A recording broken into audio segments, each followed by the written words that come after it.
আমার আম্মা আছে রে, আজকেও আসার সময় আমি আম্মারে কই আম্মা আমি যাই, কয় বাবা কই যাবা? আমি বললাম মাহফিল আছে আম্মা দাউদ কান্দি। আমার আম্মা ডাক দেয়া কয় বাবা তুমি যখন মাহফিলে যাও আমি তো ঘুমাইতে পারি না। আমার আম্মায় দেখি কান্দতে আছে, আমি গিয়া জড়াইয়া ধরছি। আমি আম্মা কান্দেন কেন? কয় বাবা কত অ্যাক্সিডেন্টের খবর পাই, আমার ঘুম আসে না যতক্ষণ বাসায় না আসো। আমিও কাঁদতে শুরু করলাম। আমি আম্মারে দেখো আম্মা গো, আমি না আসলে তোমার ঘুমে ধরে না, এমন একদিনও হবে গো আম্মা তুমি তো থাকবা না, কেউ আমার জন্য রাত জেগে আর অপেক্ষা করবে না, ঠিক কিনা? সবাই দরজা বন্ধ করে ঘুমাবে, প্রিয়তম স্ত্রী ঘুমাবে, সন্তানেরা ঘুমাবে, কেউ রাত জেগে অপেক্ষা করবে না। এমন মা যারা কবরে শুকাইছো, আজকে সবাই মিলে আব্বার জন্য দোয়া করব, আব্বার জন্য দোয়া করব।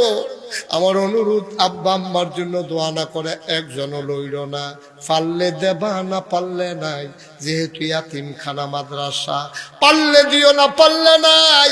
আমার কোনো আপত্তি নাই, তবে উঠো না, দোয়া না করে যাইও না। সবাই মিলে বসো। এক নম্বর একটা লোক দরকার, হুজুর দোয়া করে দেন এই মাদ্রাসার জন্যে। হুজুর আমি দিয়ে দেব 50,000 টাকা। ইয়াতিমখানা মাদ্রাসায় আসেননি একজন? কই মোতামিম সব কই? 50 আগাই বসে 50,000 টাকা আসেননি একজন? আল্লাহ ইমনে কত দিব দিব কইছে দিচ্ছে। একটু একটু চুপ কইছে নি কিছু। আবার মারহাবা কয় না?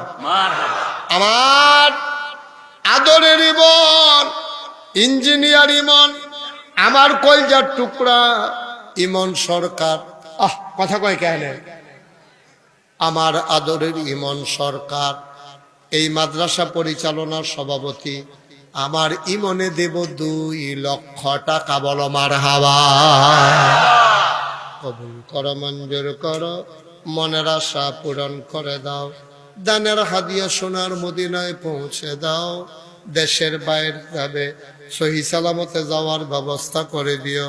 শরীরটা ভালো না, তুমি মাওলা তোমার কুদরতের মাধ্যমে শিফায়ে কামেলা নসিব করো। বলো আমিন।